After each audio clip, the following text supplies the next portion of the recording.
Chers amis, salutations encore dans le Seigneur.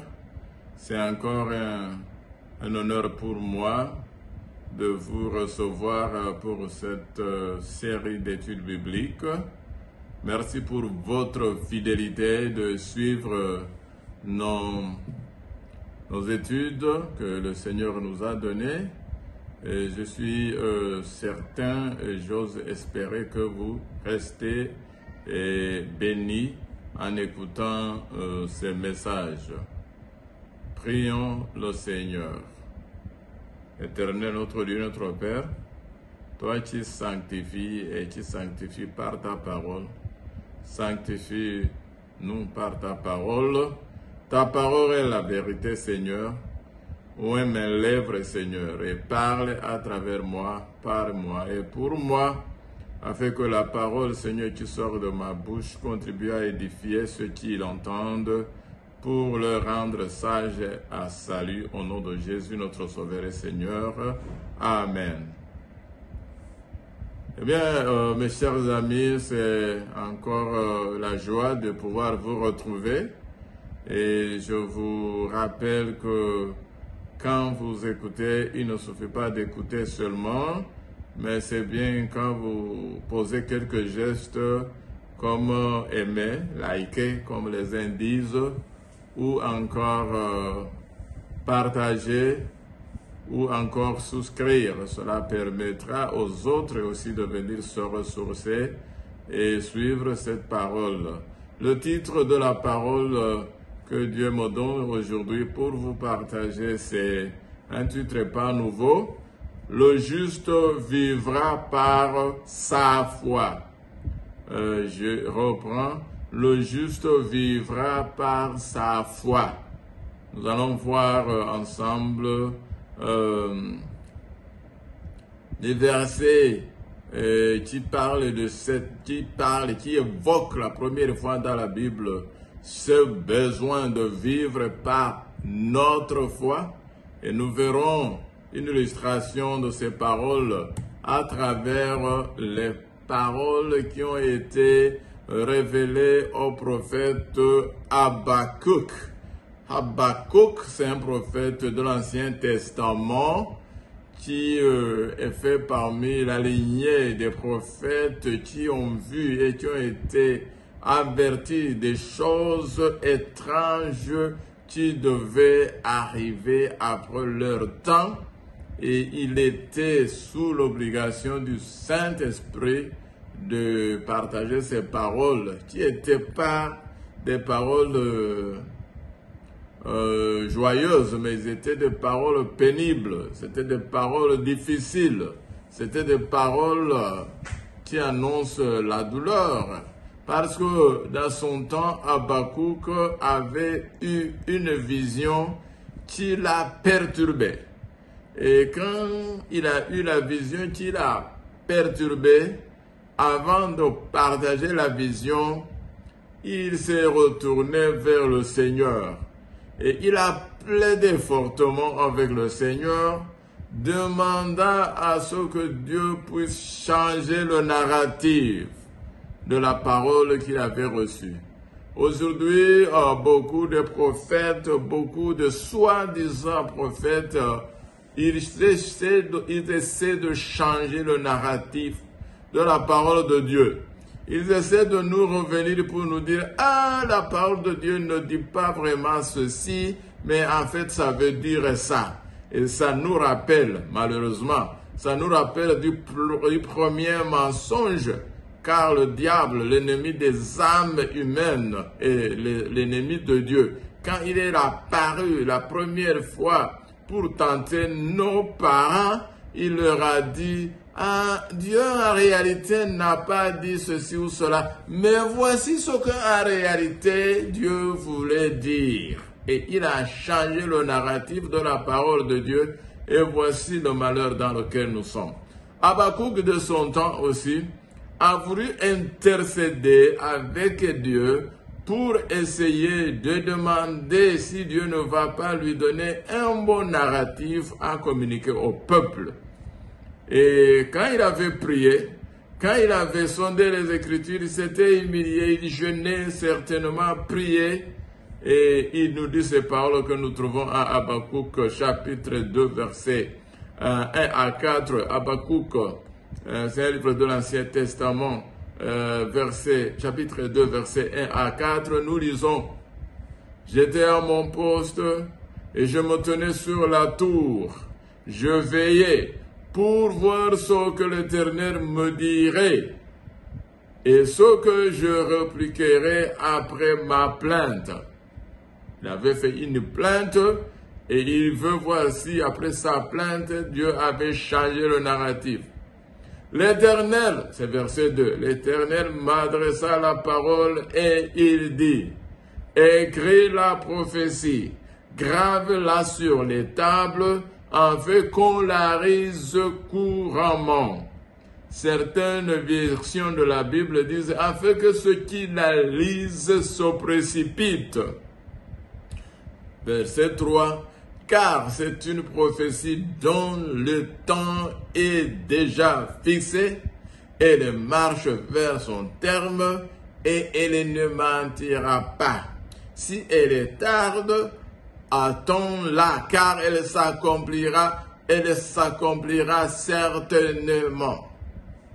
Et verset 4, voici son âme s'est enflée, elle n'est pas droite en lui, et la merveilleuse phrase vient ici, mais le juste vivra par sa foi, et c'est là où nous tirons le titre de nos paroles, de notre étude. Donc, Habakkuk avait insisté trop, je dirais, auprès de Dieu. Pourquoi? Parce qu'il avait reçu une prophétie désagréable. Est-ce que vous voulez savoir c'est quel genre de prophétie le prophète Habakkuk avait reçu pour venir intercéder et faire même une plainte à l'endroit de Dieu, que Dieu, est-ce que vraiment ce que tu as dit, est-ce que vraiment ça va arriver? Est-ce que tu veux autoriser une telle chose? Parce que la prophétie parlait de la montée en puissance de Babylone, des Chaldéens, et comment, quand ils allaient monter en puissance, ils allaient décimer toutes les nations environnantes, y compris, notez bien, y compris la nation juive, y compris le peuple d'Israël, le peuple élu, le peuple choisi, allait être soumis à la cruauté, je souligne bien, à la cruauté des Babyloniens, à la cruauté des Chaldéens.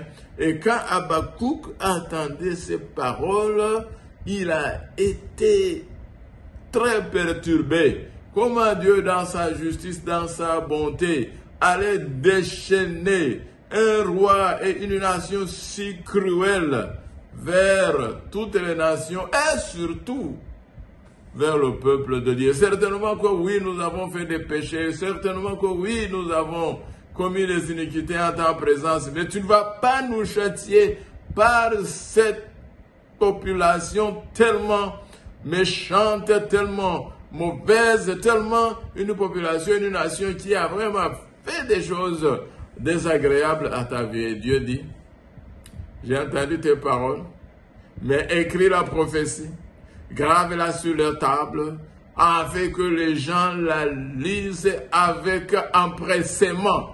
C'est une autre façon aussi où on a traduit ces paroles. Afin qu'on la lise expressément et que ceux qui la lisent puissent se préparer, se mettre en marche parce que c'est une prophétie dont le temps est déjà fixé et elle marche vers son terme. Elle ne mentira pas. Et si elle tarde, peut-être à cause d'une raison ou d'une autre, elle s'accomplira certainement. Mes chers amis, c'était une parole. Ça veut dire qu'est-ce que ça veut dire ici? Vous qui m'écoutez, vous qui me suivez, Dieu ne change pas sa parole. Si quelqu'un vient vous dire que normalement Dieu avait dit ceci, mais il a changé, il ne dit plus cela, c'est un faux prophète. c'est l'envoyé du diable. C'est le diable qui est venu trouver Adam et Ève dans le jardin où ils vivaient paisiblement et dit non, Dieu n'a pas dit ça. Voici ce que Dieu, en fait, voulait dire. Vous n'avez pas bien compris. Et c'est ça que beaucoup aujourd'hui de faux prophètes, mais malheureusement, soi-disant prophètes de Dieu, continuent à nous dire. Alors, s'il y avait la montée en puissance de Babylone qui venait décimer et détruire le peuple de Dieu, et que seulement la seule chance, la seule brèche allait se trouver dans la justice et dans la foi des fidèles. Avons-nous dans nos temps si présente un parallélisme? Y a-t-il des prophéties? Y a-t-il une parole prophétique qui nous avertit que le temps méchant, que la montée en puissance d'une nation méchante, d'une nation cruelle serait en train de venir? Car, selon le prophète Amos, chapitre 3, verset 7, eh bien c'est une parole qui est très claire et qui insiste, car le Seigneur l'Éternel ne fait rien sans avoir révélé son secret à ses serviteurs, les prophètes. Donc, du temps du peuple juif, lorsqu'ils étaient tranquilles, peut-être autour des années 700, 600 avant Jésus-Christ, la prophète est sortie. D'ailleurs, ce n'est pas seulement Habakkuk qui a reçu cette parole. Beaucoup de prophètes, dont Ésaïe, vous savez, c'est Ésaïe qui a été le premier à annoncer la montée en puissance de Babylone. Il a même annoncé la venue de Cyrus, ce qui devait venir terrasser le peuple, la puissance des Chaldéens. Donc, le Dieu ne fera rien. Et puis, il y a Jérémie. Jérémie qui était vraiment dans le temps même du siège de Jérusalem et qui confirmait que les paroles de Habakkuk allaient se réaliser, que les paroles d'Ésaïe étaient en train de se réaliser. Donc l'Éternel ne fait rien. Est-ce que nous avons de ce temps-ci une parole prophétique qui nous avertit des temps méchants? Lisons en Daniel, le prophète Daniel, chapitre 12, verset 1, nous lisons. Car en ce temps-là se levera Michaël, le grand chef, le défenseur des enfants de ton peuple, et ce sera une époque de détresse telle qu'il n'y en a point eu de semblable depuis que les nations existaient jusqu'à cette époque. Encore, la prophétie nous vient pour nous annoncer une époque de détresse telle qu'il n'y en a point eu jusqu'à notre époque. Est-ce que ces temps sont déjà passés? Pouvons-nous dire que ces temps de détresse tels qu'il n'y en a point eu sont passés? Si oui, quels sont ces temps-là? Certains me diront, oui, c'est la période des ténèbres du Moyen-Âge. J'ose te croire, mais est-ce que les périodes de terrible cruauté du Moyen-Âge n'ont pas vu venir une cruauté plus grande lors de la Révolution française?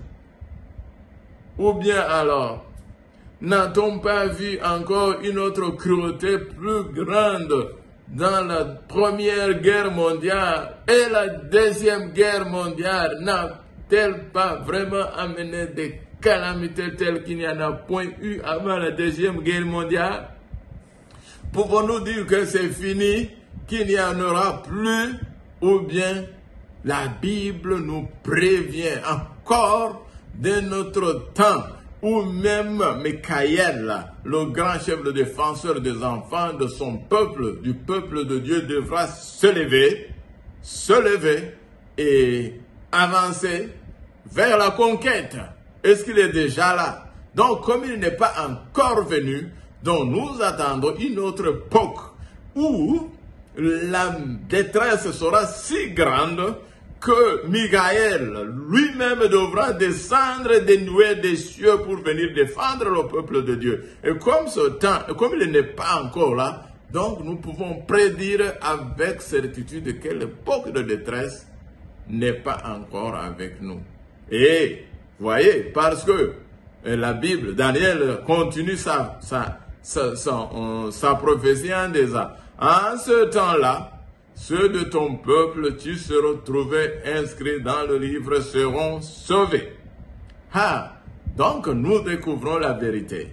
Nous découvrons que même s'il y a eu des temps de troubles, des temps de détresse avant nous, des guerres tellement meurtrières, des périodes où les gens n'ont pas voulu être là, nous entendons encore, selon la parole prophétique, comme Habakkuk a dit, écrire la prophétie, grave-la sur les tables, en fait que ceux qui la lisent avec empressement et se précipitent. Eh bien, la parole, la Bible, la parole inspirée nous avertit de notre époque de détresse dès qu'il n'y en a point eu, à tel point qu'à ce temps-là, Michael, le défenseur du peuple de Dieu, devra se lever de son trône et descendre sur les nuées des cieux, parce qu'on nous dit qu'à ce temps-là, ceux de ton peuple qui seront trouvés inscrits dans le livre seront sauvés. Ça sera le temps où Michael, le défenseur du peuple de Dieu, le grand chef, y a-t-il quelqu'un d'autre? Il s'agit certainement de Jésus, celui qui est le grand chef, celui qui est le défenseur des enfants de Dieu, celui qui mène les combats pour le nom de Dieu, pour la gloire de Dieu, et celui qui combat les combats et qui va en vainqueur, il approchera pour donner le royaume. Lui-même, Jésus, il a prophétisé d'une période, d'une époque de détresse si grande. Nous lisons en Matthieu, chapitre 24, versets 21 à 23. Parce que peut-être, pourquoi je passe à Matthieu 24? Parce que peut-être quelqu'un me dirait, non, ces paroles de Daniel, vous savez, les paroles de Daniel sont imagées. D'abord, ça fait plus des années, plus de 500 ans avant Jésus-Christ, peut-être vers 600 même. Donc, on ne peut pas vraiment dire que ce sont les paroles, beaucoup de choses ont changé. Regardons ce que Jésus lui-même dit. Matthieu 24, versets 21 à 23. Car alors, la détresse sera si grande qu'il n'y en a point eu de pareil depuis le commencement du monde jusqu'à présent, et qu'il n'y en aura jamais. Et il continue au verset 22. Et si ces jours n'étaient pas abrégés, personne ne serait sauvé. Mais à cause des élus, ces jours seront abrégés. Et il continue. Si quelqu'un vous dit alors, le Christ est ici, ou il est là, ne le croyez pas. Encore nous voyons le temps de l'accomplissement de cette prophétie. Ils ne sont pas encore arrivés. Parce que si ce temps était arrivé, on se rendrait compte déjà que le Christ doit être là. Parce que nous venons de voir que cette détresse, lorsqu'elle se produira, elle sera tellement grande. D'ailleurs, Dieu interviendra pour abréger le nombre de jours pour que les élus soient sauvés.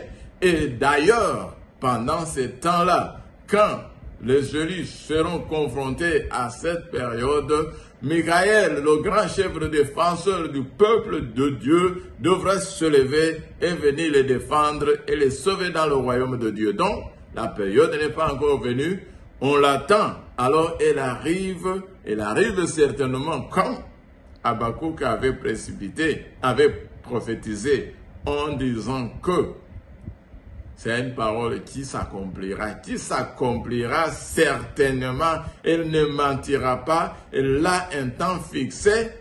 Mes chers amis qui m'écoutez, soyons préparés. Alors, quand on annonce le temps méchant, le temps de trouble, on se demande, mais comment on fera? Aujourd'hui, je veux faire une parenthèse. Mon fils, quand elle avait à peu près 10 ans, je me rappelle, on avait étudié les paroles de la prophétie. On avait vu comment les méchants sortiront dans leur méchanceté pour infliger tant de peine, tant de souffrance au monde et au peuple de Dieu surtout, et que ça sera des temps de troubles, de détresse et d'angoisse tel qu'il n'y en a point eu. Je me rappelle mon fils qui disait, ah, moi je prie que je ne sois pas là quand ces choses vont arriver. Si Dieu peut me recueillir même avant, c'est mieux, parce qu'il avait tellement peur de ces choses. Je pense que beaucoup d'entre nous ne souhaitons pas d'assister à un temps de détresse. Beaucoup d'entre nous, nous avons déjà connu de détresse à telle sorte que nous ne souhaitons plus faire face encore à une autre détresse qui est décrite comme quoi il n'y en aura plus. Il n'y en a pas encore eu de pareil et qu'il n'y en aura plus. Donc s'il y a quelque chose qui vient plus dur que ce que nous avons dû affronter, beaucoup de gens diront, je préfère, je prie de ne pas être là. Et nous avons la parole du Seigneur. Nous venons de voir que le juste vivra par la foi, par sa foi. Nous allons voir ce qui s'est passé lorsque la prophétie de Habakkuk était en train de se réaliser. Lorsque la prophétie de Habakkuk commençait à se réaliser, il y avait un certain Baruch. Baruch, le secrétaire de Jérémie, il a formulé une plainte. Il s'est plaint devant Dieu et devant bien sûr son boss Jérémie. Il a formulé une plainte. Et l'Éternel a envoyé une parole de consolation à Baruch. J'aimerais vous envoyer cette parole de consolation. Vous tous qui dites, ah, pourquoi nous? Pourquoi ça doit arriver dans notre temps? Je me rappelle peut-être une autre parenthèse. Une petite fille a entendu comment les événements prophétiques sont en train de s'accélérer dans notre temps et qu'il y a une plus grande certitude que notre génération ne soit pas suivie par une autre génération et que les événements prophétiques prédits et de malheur et de temps de détresse ont la grande chance de se produire de notre temps, cette petite fille. Mais je dis que ce n'est pas juste. Et ce n'est pas juste. Je dis pourquoi ce n'est pas juste, ma chérie. Elle dit que non. Tous vous autres là, vous avez vécu votre temps, vous avez vécu votre jeunesse, vous l'avez enfance d'abord, puis votre jeunesse, et puis vous êtes passé à l'âge adulte, vous voici, vous avez en tout cas fait de grandes réalisations. Ce n'est pas juste que nous, à notre époque, on nous dise que nous ne pourrons pas jouir de tous ces privilèges, parce que de notre époque, dans notre génération, tout doit être réduit au néant. C'est pas juste. Je pense que c'était le même sentiment qui animait Baruch. J'ai dû consoler à cette petite fille quand je lui disais, ma chérie, écoute, Jésus vient et il va nous amener dans ce royaume. Et dans ce royaume, c'est dans le paradis. Il y aura tellement de joie. Donc tout ce que vous aurez perdu dans la vie sur terre, si vous restez fidèle à Dieu, il va vous donner au centuple le bonheur et la joie que vous désirez avoir. Donc n'ayez pas peur. Donc n'ayons pas peur. Mon fils qui me disait qu'il ne souhaitait pas être là, celui qui arrange ses paroles, celui qui même met en forme cette vidéo, j'aimerais qu'il me dise dans ces jours, est-ce qu'il ne veut pas vraiment faire partie de cette grande œuvre? Ou bien, disons Jérémie 45, verset 2 à 5 de Baruch. Ainsi parle l'Éternel, le Dieu d'Israël, sur toi, Baruch, sur toi qui as peur. Tu dis, malheur à moi, car l'Éternel ajoute le chagrin à ma douleur. Je m'épuise en soupirant et je ne trouve point de repos. Dis-lui, ainsi parle l'Éternel. Voici ce que j'ai bâti, je le détruirai. Et ce que j'ai planté, je l'arracherai. savoir tout son pays. Et toi, rechercherais-tu de grandes choses? Ne les recherche pas, car voici je vais faire venir le malheur sur toute chair, dit l'Éternel. Et je te donnerai ta vie pour butin dans tous les lieux où tu iras. Je te donnerai ta vie pour butin dans tous les lieux où tu iras. Est-ce que vous voyez que cette parole vient confirmer la parole encore qui a été adressée à Habakkuk? Mais le juste vivra par la foi. Même s'il y aura tellement de cadavres dans le monde qu'on ne pourra trouver la place où les enterrer. Même s'il y aura tellement de malades dans le monde que les hôpitaux ne pourront plus en recevoir plus. Même s'il n'y en aura plus de guerre telle que il n'y aura pas un simple mètre carré de la surface terre qui pourrait être sécurisé.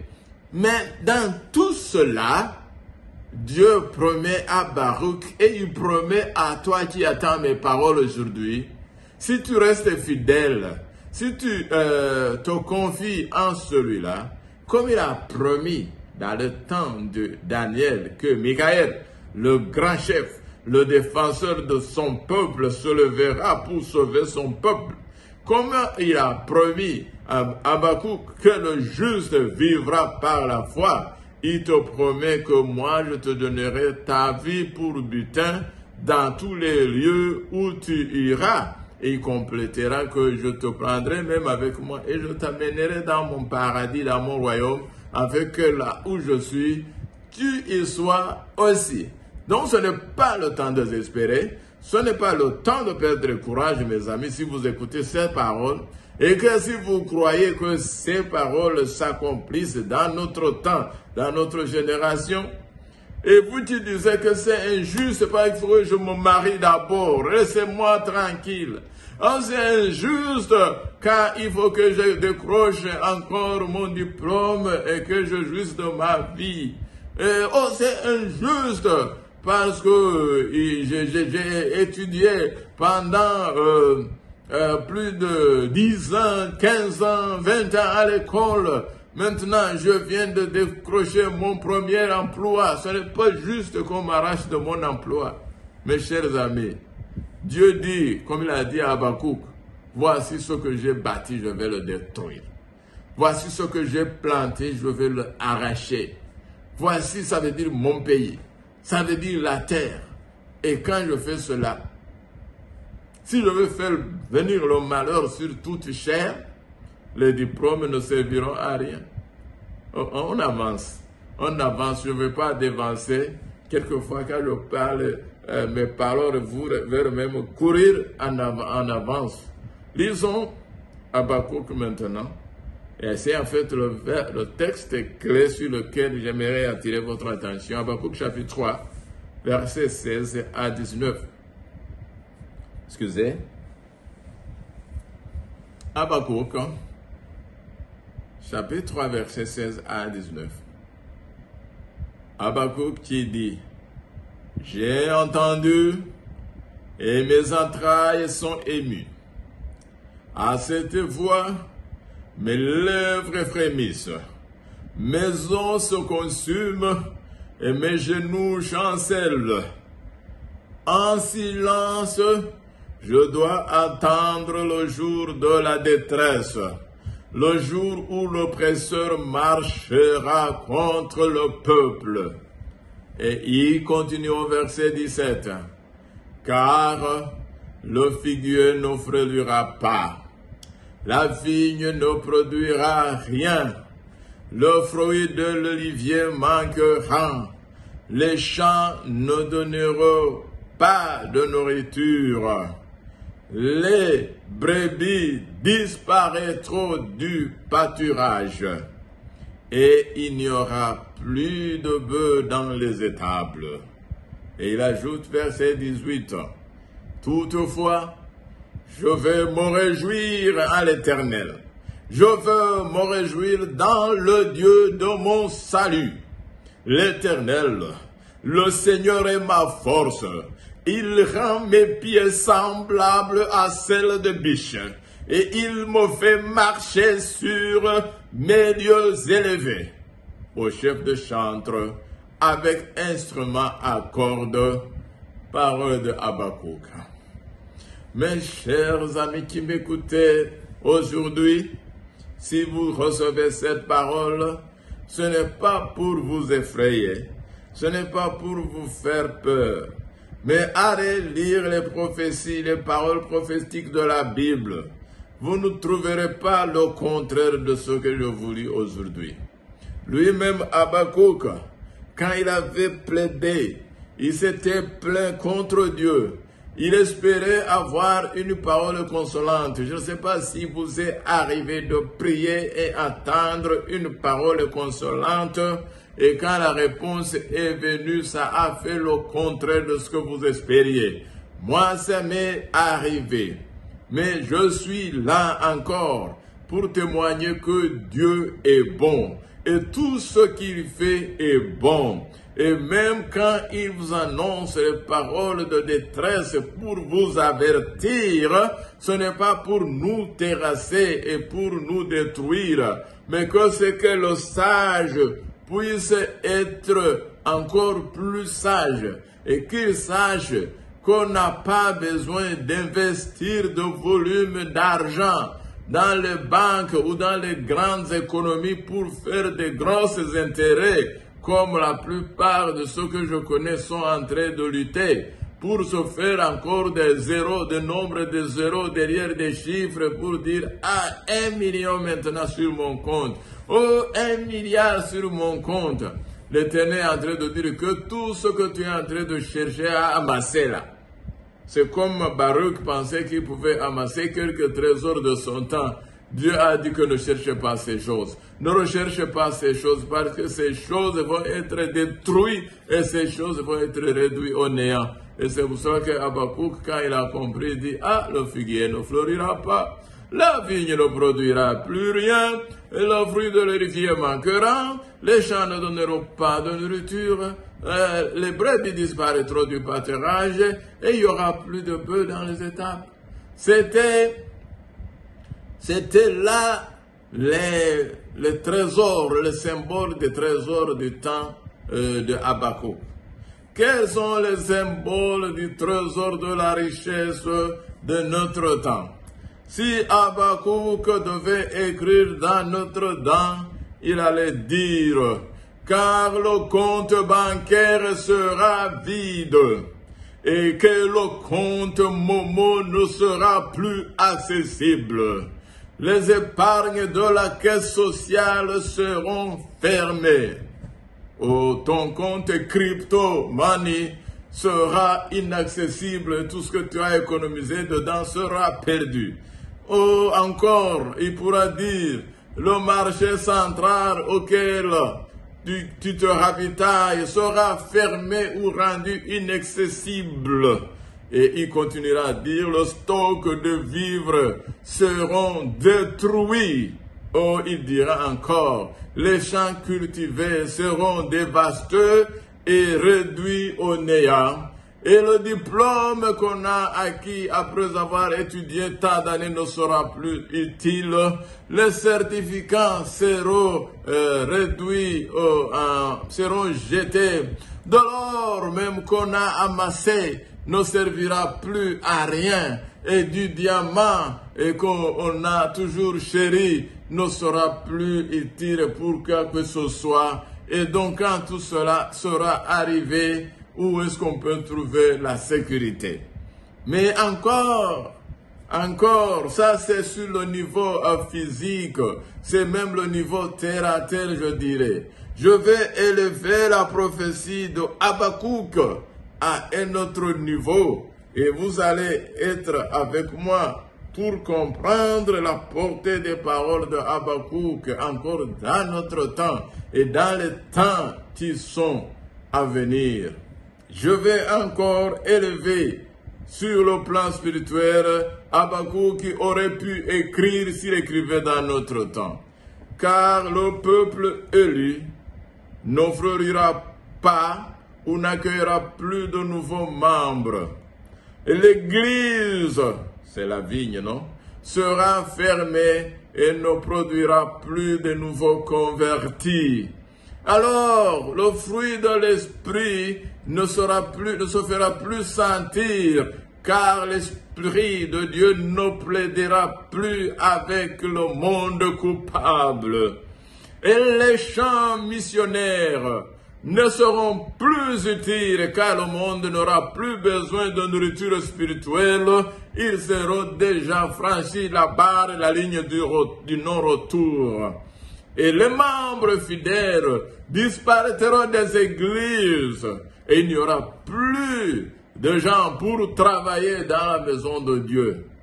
Et quand cela arrive, et quand cela sera arrivé, alors, qu'est nous dit les Écritures, Habakkuk qui continuera maintenant pour dire, toutefois, je veux me réjouir en l'Éternel. Je veux me réjouir dans le Dieu de mon salut. L'Éternel, le Seigneur est ma force, et il rend mes pieds semblables à ceux des biches. Que font les pieds de biches? Les pieds des biches courent et ils courent et ils courent.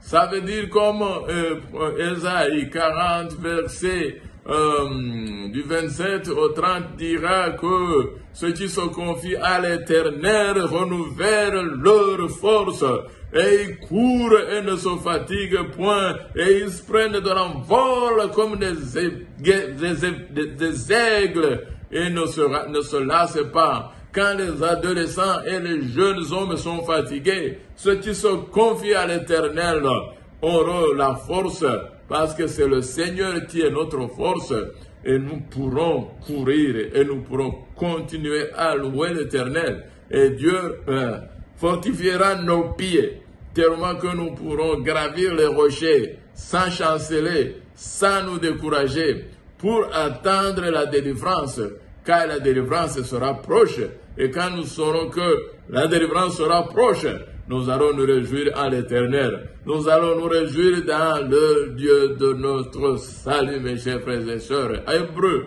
chapitre 10, verset 38, nous dira, et c'est Dieu qui déclare, et mon juste vivra par la foi. Mais s'il se retire, mon âme ne prend pas plaisir en lui. Donc, encore le mot, le juste vivra par la foi. C'est la seule la foi qui pourra nous soutenir. Et Apocalypse 14, verset 12 de conclure. Apocalypse 14, verset 12 de conclure. C'est ici la persévérance des saints qui gardent les commandements de Dieu et la foi de Jésus. Mes chers frères et sœurs, la foi là qui va préserver le juste, ce n'est pas notre foi propre. Ce n'est pas notre propre foi. Elle ne sera pas suffisamment forte. Mais c'est la foi de Jésus qui pourra nous soutenir. Nous avons besoin de nous approprier de cette foi. De cette foi qui avait fait avancer Jésus malgré toute contrariété. De cette foi qu'il a fait porter sa croix et il a avancé vers le calvaire portant seul sa lourde croix. Et de cette foi qui faisait qu'il chancelait, il tombait et il se levait encore, prenait la croix et avançait pour aller au supplice sans reculer. Nous avons besoin de cette foi pour rester ferme et pour avancer en attendant la délivrance qui ne sera plus loin car il nous rassure qu'il a abrégé ses jours. Et quand vous verrez la souffrance vous assaillir, ne vous découragez pas. Mes chers frères et sœurs, c'est dans notre temps. J'ose croire que notre temps est le temps le plus remarquable qu'il y ait eu depuis que les nations existent jusqu'à ce jour. Et nous pourrons voir des choses. Nous sommes en train de voir des choses et les choses se multiplient, les épreuves se multiplient, les signes avant-coureurs se multiplient. Et Dieu dit que cette bonne nouvelle du royaume sera prêchée dans le monde entier pour servir de témoignage à toutes les nations. Alors viendra la fin. Nous sommes en Matthieu 24, verset 14. Je prie que toi tu m'attends, sache ce qu'il faut faire. C'est porter cette bonne nouvelle du royaume. Ce n'est pas la couvrir sous un seau ou sous un panier, mais c'est élever Christ, glorifier Christ et porter son nom et sa gloire aux vies et aussi de tout le monde. Laissez la lumière, votre lumière resplendir autour de vous, afin que les gens vous voient et que les gens accourent vers la lumière, et afin que les gens cherchent où fuir, où trouver le refuge, où trouver le secours. Et ce n'est qu'en Jésus, ce n'est qu'en Dieu l'Éternel, notre salut. Terez ma prière pour vous et moi, au nom de Jésus. Amen.